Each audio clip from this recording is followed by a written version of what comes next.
रास्ता बढ़िया है वैसे, हाँ? लेकिन हाँ कठिन है। ये तो मैं आप लोगों से ऐसे विनोद कर रहा हूँ। तो आप लोगों में से यदि कोई रुचि रखता हो इस कार्य में अपने आप को समर्पित करे, बड़ी अच्छी बात होगी। हाँ? उसको हम इसी प्रकार से ज्ञान विज्ञान युक्त योग्य बनाएंगे प्रभु कृपा से। और इस देश की सेवा में, धर्म की सेवा में, इसमें आप देख रहे हो इस्लाम चारों तरफ पैसे के बल से फैला रहा है। अरब का वो जो पैसा है वो लगा करके हर साल लाखों आदमी इस्लाम धर्म में दीक्षित हो रहे हैं। और क्रिश्चियन अपने आप में लगे हुए हैं, लाखों व्यक्तियों को क्रिश्चियन बना रहे हैं। हिंदू धर्म एक ऐसा है लावारिस, हाँ बुरा ना मानना, जिसका प्रचार प्रसार करने वाला कोई नहीं है, और इसके नाम पर लाखों आदमी रोटियां खाने वाले जरूर हैं। अपनी जीविका चलाने वाले आपको लाखों मिलेंगे। हाँ, पंडित बन जाए, पूजा करावें, जीविका आने लगे, रोटी अपनी चलती रहे, आराम आराम। ये चाह सबको है, लेकिन अपने जीवन को समर्पित करके इस धर्म को, इस विज्ञान में धर्म को, ज्ञान विज्ञान में धर्म को दुनिया के सामने प्रस्तुत करने की चाह नहीं है। जैसा कि मैंने कल बताया था आप लोगों को कि मैंने गीता पर भाष्य लिखी है विज्ञान के प्रकाश में। उसको पढ़ने वाला ये समझ सकता है कि हमारा धर्म कितना वैज्ञानिक है, कितना बुद्धि सम्मत है, कितना विवेक सम्मत है, जिसमें अंधविश्वास के लिए कोई स्थान नहीं है। इतने महान धर्म को दुनिया में फैलाने के लिए कोई आगे नहीं आता। कितने दुख की बात है। और एक बाइबल छोटी सी लेकर के घूमते हैं सारी दुनिया में। एक कुरान, ये सब कहानियों की पुस्तकें हैं जिसमें न कोई सिद्धांत है, न कोई युक्ति है, न कोई तर्क है, न कोई विवेक है, न कोई साधना है। उसके लिए वहां स्थान नहीं है। ऐसे ग्रंथों को लेकर दुनिया में लोग घूम रहे हैं। और गीता ऐसे ग्रंथ का प्रचार करने वाला कोई नहीं। रामायण ऐसे ग्रंथ का प्रचार करने वाला कोई नहीं। रामायण की कथा कह करके पैसा इकट्ठे करने वाले बहुत मिल जाएंगे आपको, लेकिन इसके लिए जीवन लगा करके इसको दुनिया में फैलाने का व्रत लेकर के आगे बढ़ने वाला कोई नहीं दिखाई देता। बहुत दुख की बात है। लेकिन मुझे विश्वास है लोग मिलेंगे। अभी तक जैसे 20 मिले हैं वैसे और भी मिलेंगे। और मुझे विश्वास है कि सत्य का कभी नाश नहीं होता और असत्य की अधिक दिन तक प्रतिष्ठा नहीं होती। एक दिन वो जरूर आएगा जबकि वैदिक गीता और रामायण से संबंधित जो सत्य है वह दुनिया के सामने प्रतिष्ठित होगा। और इसी अभिलाषा के साथ मैं जगह जगह ये संदेश दे रहा हूँ। मुझे विश्वास है कि आप लोग यदि इन विचारों को सुनेंगे, पढ़ेंगे, बार बार मनन करेंगे तो आप में उसी प्रकार का उत्साह आएगा, उसी प्रकार की शक्ति आएगी। और आप अपने जीवन के साथ साथ लोक कल्याण के लिए एक वरदान सिद्ध होंगे।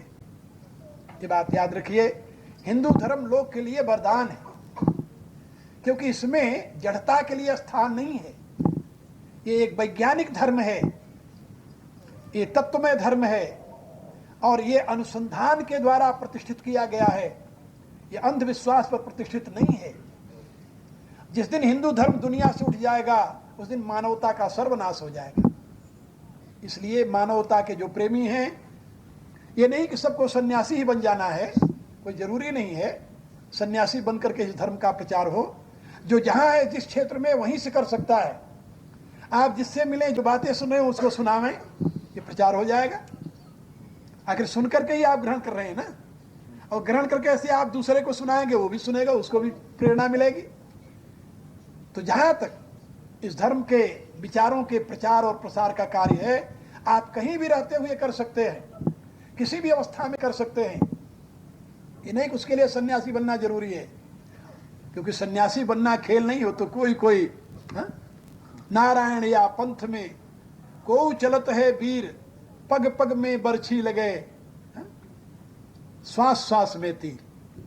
ये कोई सीधा सा रास्ता नहीं है, लेकिन चलने वाले इस पर भी हैं, चलते हैं, चल रहे हैं, चलते रहेंगे, मुझे विश्वास है। लेकिन आप लोग जहां पर हैं वहीं से अपने धर्म के प्रचार और प्रसार के लिए प्रतिज्ञाबद्ध होइए, व्रतबद्ध होइए, दूसरे को मिलिए, तो अपने जीवन से उसे सीख दीजिए। यदि आप इसका अनुकरण नहीं करेंगे, दूसरे को शिक्षा कैसे देंगे? इसलिए आप स्वयं अपने जीवन में इसको उतारिए और दूसरों को समझाइए। आज जरूरत है इसकी, ये बात याद रखो।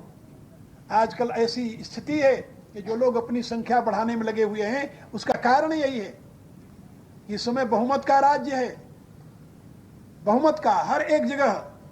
जिसके साथ बहुत से लोग होंगे उसकी महत्ता बढ़ेगी, जिसके साथ नहीं होंगे, कम लोग होंगे, उसको कोई पूछेगा नहीं। यही तो हो रहा है। इसलिए आप लोग अपने धर्म को दुनिया में प्रचारित और प्रसारित करने के लिए प्रयत्न कीजिए, दुराग्रह से नहीं।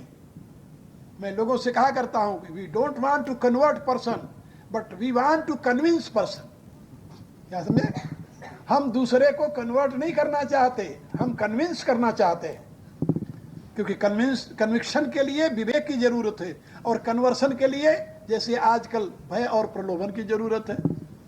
तो हम भय दिखा नहीं सकते किसी को कि दुनिया में शक्तिशाली देश के हम नागरिक नहीं हैं, और प्रलोभन देने की जरूरत न हमारे पास नहीं है, और न इतनी शक्ति है, आप लोग जानते हो।